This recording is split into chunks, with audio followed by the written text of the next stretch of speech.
Hello, this is Eric of NotBIOS Studio, and today I bring you the Pupgsis microphone system.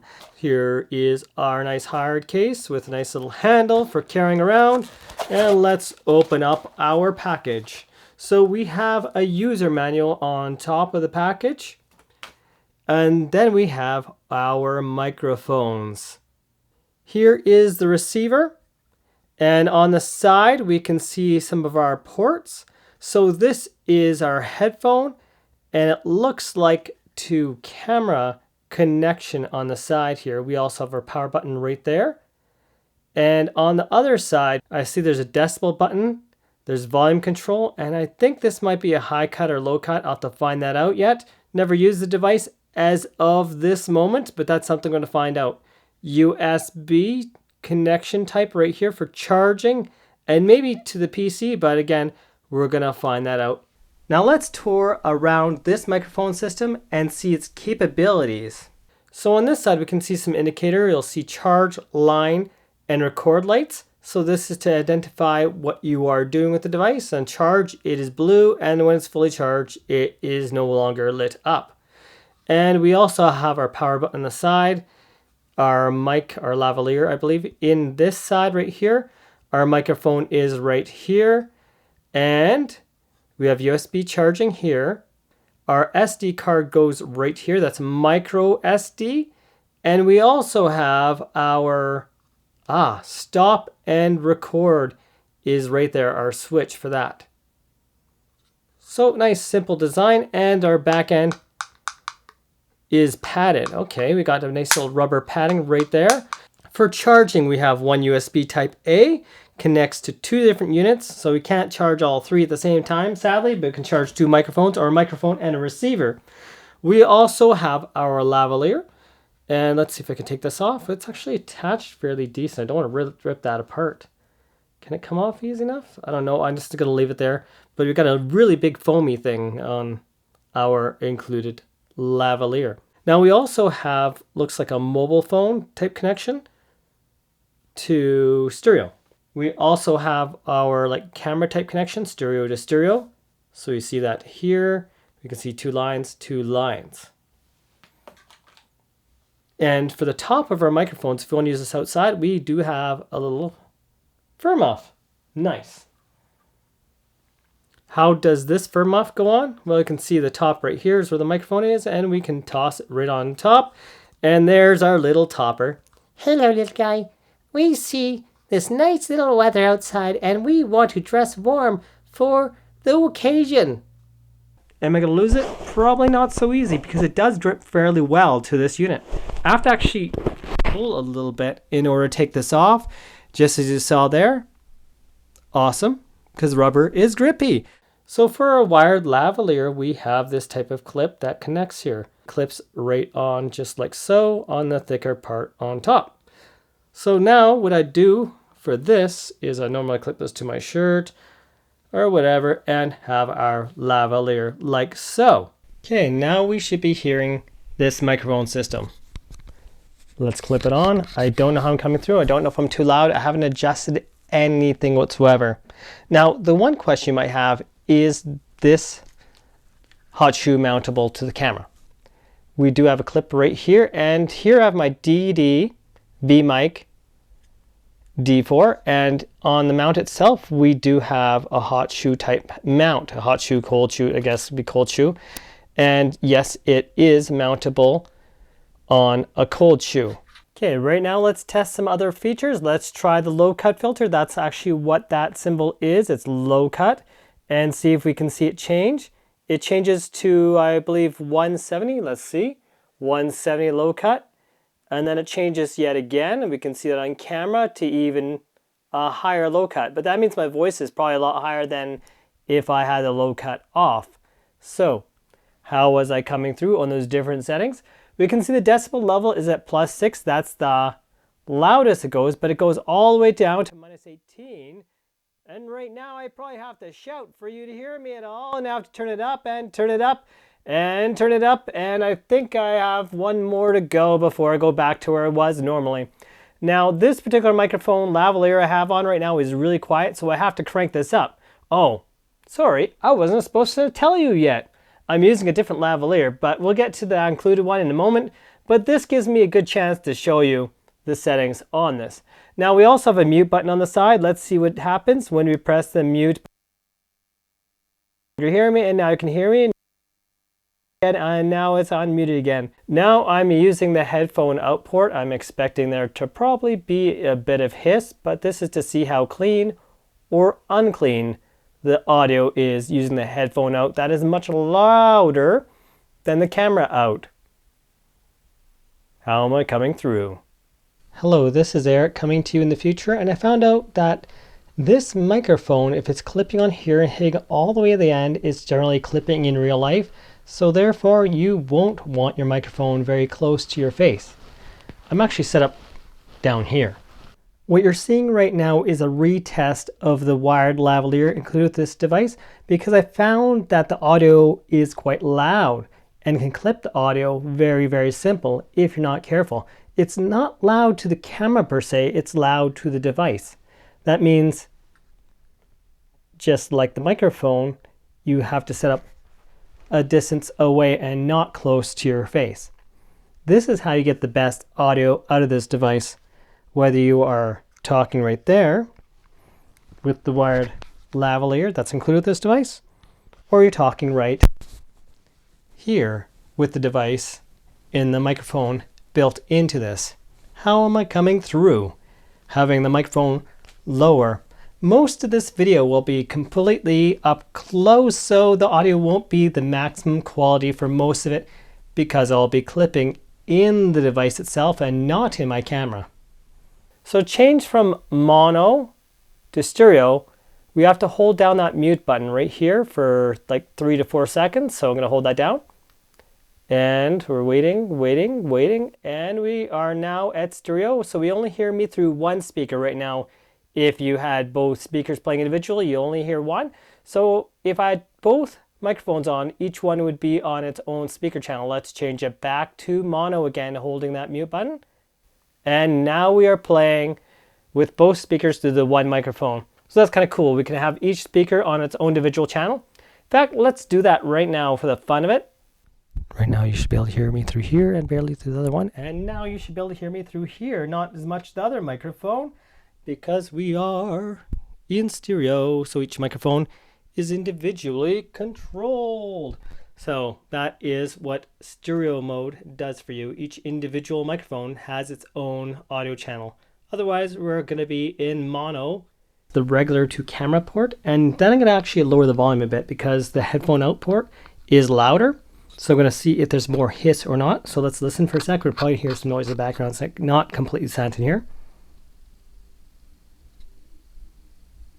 Okay, let's switch over. Right now we are at negative 18 decibel, and that's about where it was at 0. So there's a lot more gain in the headphone port. And we want to listen to the sounds to see if there's more or less hiss or not. So let's listen to the sounds just for a moment. Again, there's noise in the background.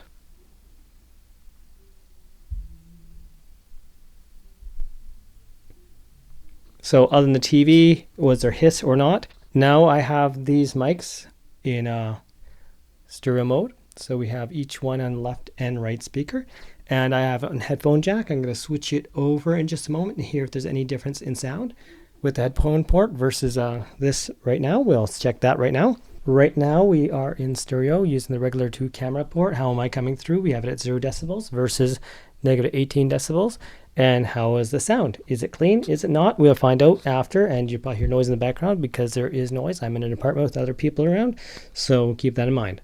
So how am I coming through with the wired lavalier that's included with this microphone? Again, let's do a quick test of where the best place to speak from this microphone is. Is it right up here? Is it down here? Or is it maybe like down here for some odd reason? Or even further away? We're now going to test the DD-DA35 wired lavalier and see how this sounds. This is a test of the wired lav, the DD-DA35. I have to slightly take it out of the connection because this seems to be too far in to this particular lavalier microphone. It's not a locking type, unlike this particular lav. Most of my lavaliers are all lock type. We are now using the X5 LV2. This is my favorite personal microphone, but it's not the best one for most lavaliers. Most wireless microphone systems cannot handle how much volume this microphone needs. So I have this set on a max volume, which is plus 6 decibels is the maximum volume this unit can do. And we can go up to, I believe it was minus 18 in terms of how quiet it goes. So we're at max volume. And right now on my camera, I'm only about halfway. So that means I got to boost this volume in post. You are now hearing me with the X-Vive LV1 microphone system with this system on plus 3 decibels like my other lavaliers were showing, other than my LV2, which required plus 6 decibels. How am I coming through? It's kind of cool. I can see line is the option connected because that's the light that is showing on here.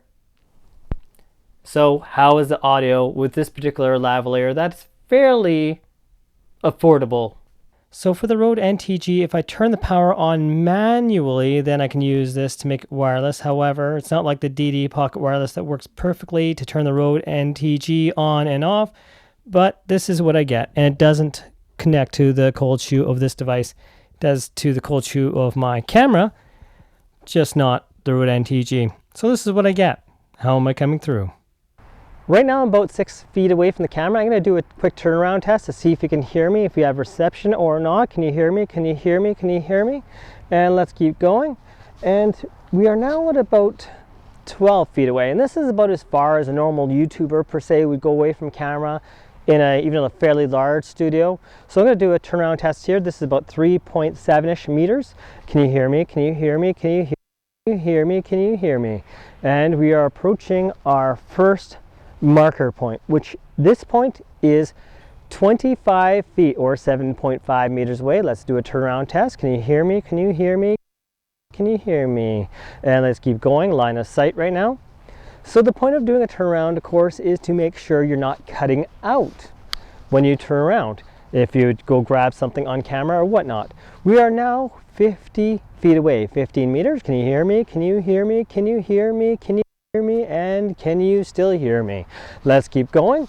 We are getting to our next place right here, and this is 75 feet away, and I'll do a turnaround test here. Can you hear me? Hear me? Can you hear me? Again, remember, feet to meters is divided by 3.333 if you want to do the math. Right now we are 100 feet away, which I happen to know is 30 meters away. Let's do a quick turnaround. Can you hear me? Can you hear me? Can you hear me? At this point in time, the DD Pocket Wireless sometimes can make it, and the Rode Wireless Go can sometimes make it. I've seen no other microphone system, at least I tested wireless so far, that can do 100 feet away, or 30 meters away, facing the opposite direction from the camera and actually covering your microphone system. Let's keep going, and we are approaching our next distance. We are at 125 feet away. If this works, this will be a record for wireless microphone systems. Can you hear me? Can you hear me?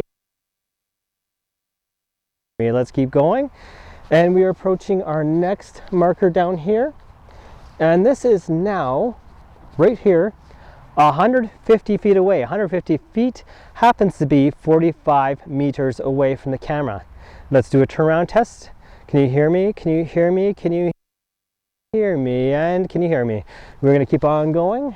We are approaching our next point right down here, and at this point we are at 175 feet away. Let's keep going, and we are going to go to our next location.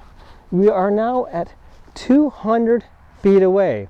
200 feet happens to be 60 meters away.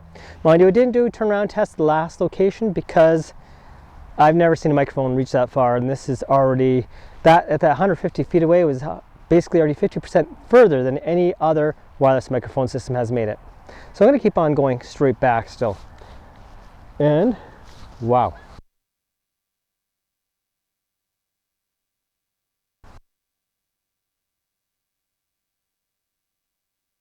This is Now 300 feet. 300 feet is 90 meters away.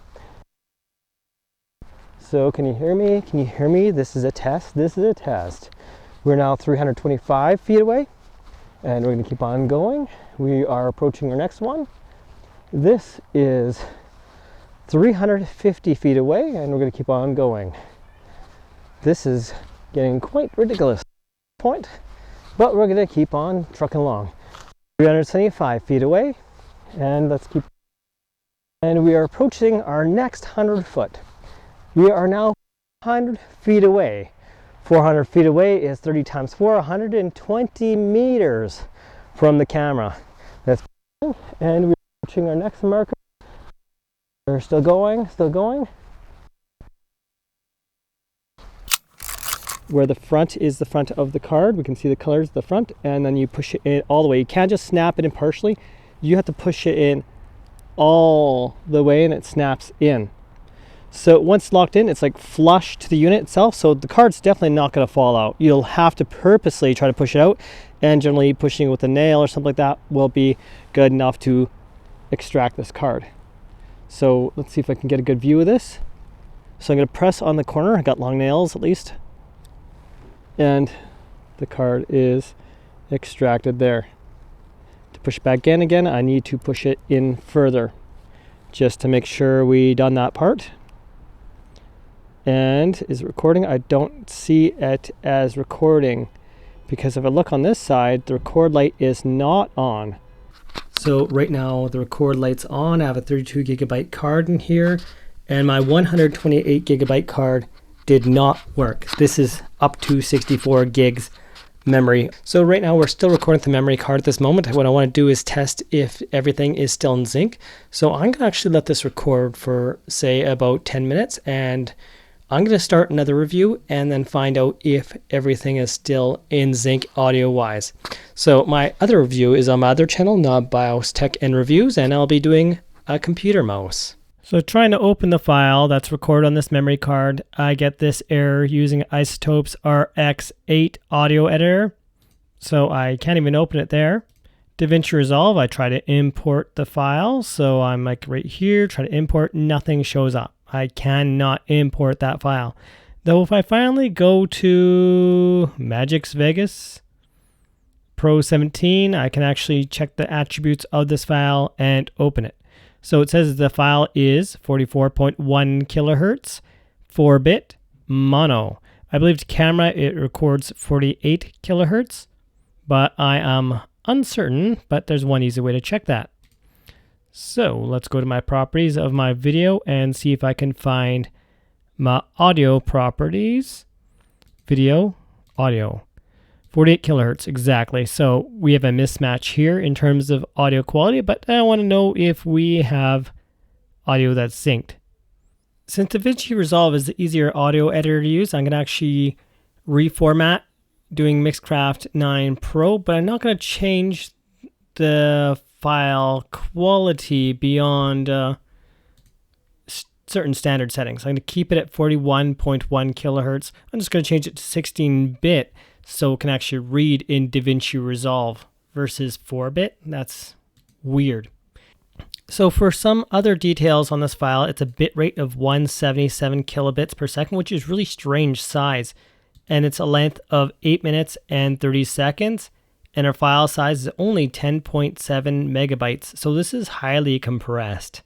So right up here is our original recording. I chopped it apart without joining it together. This is all chopped up because I'm going to actually be working on this video. And we can see our actual recorded file here. I called it edit because it wouldn't read with DaVinci Resolve until I changed it to 44.1 at 16-bit. 4-bit recording didn't want to work. And then I put a 48 kilohertz version to match up with what the camera should have been, but we can see the alignment is exactly identical between these two edits. I'm going the other side of the file.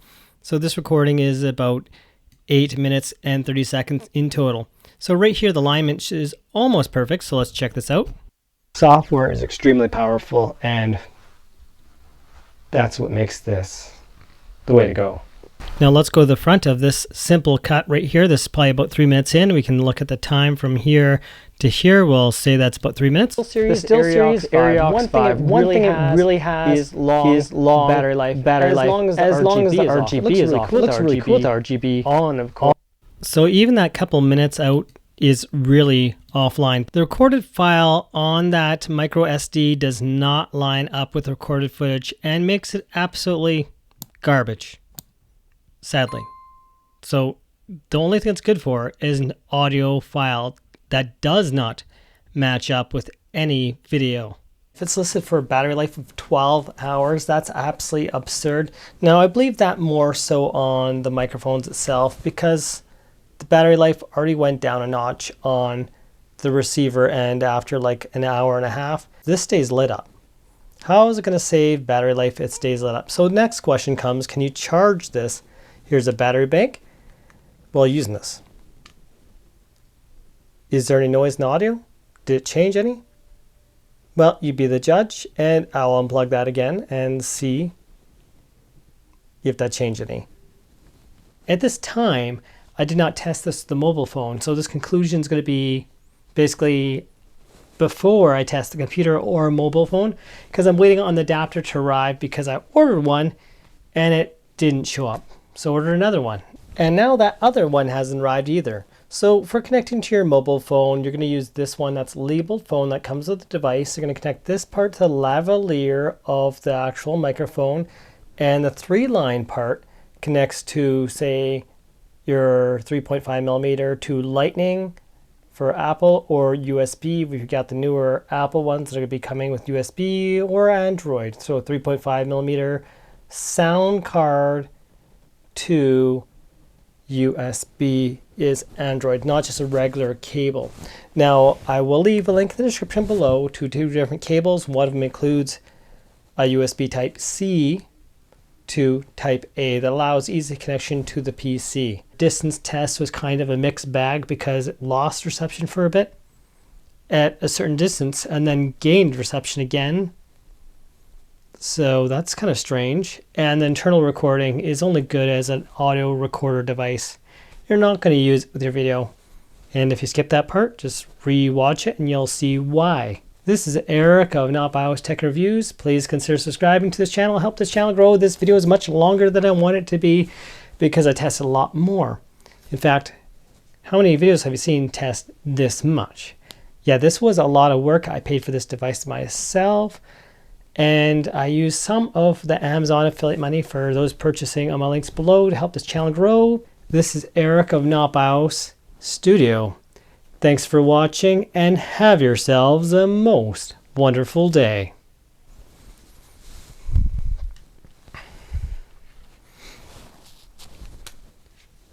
When it comes to this SteelSeries Aerox 5, it's a beautiful mouse with wonderful battery life. However, if you have the RGB on, it does drain the batteries a lot faster. So generally, in my use case, I leave it off.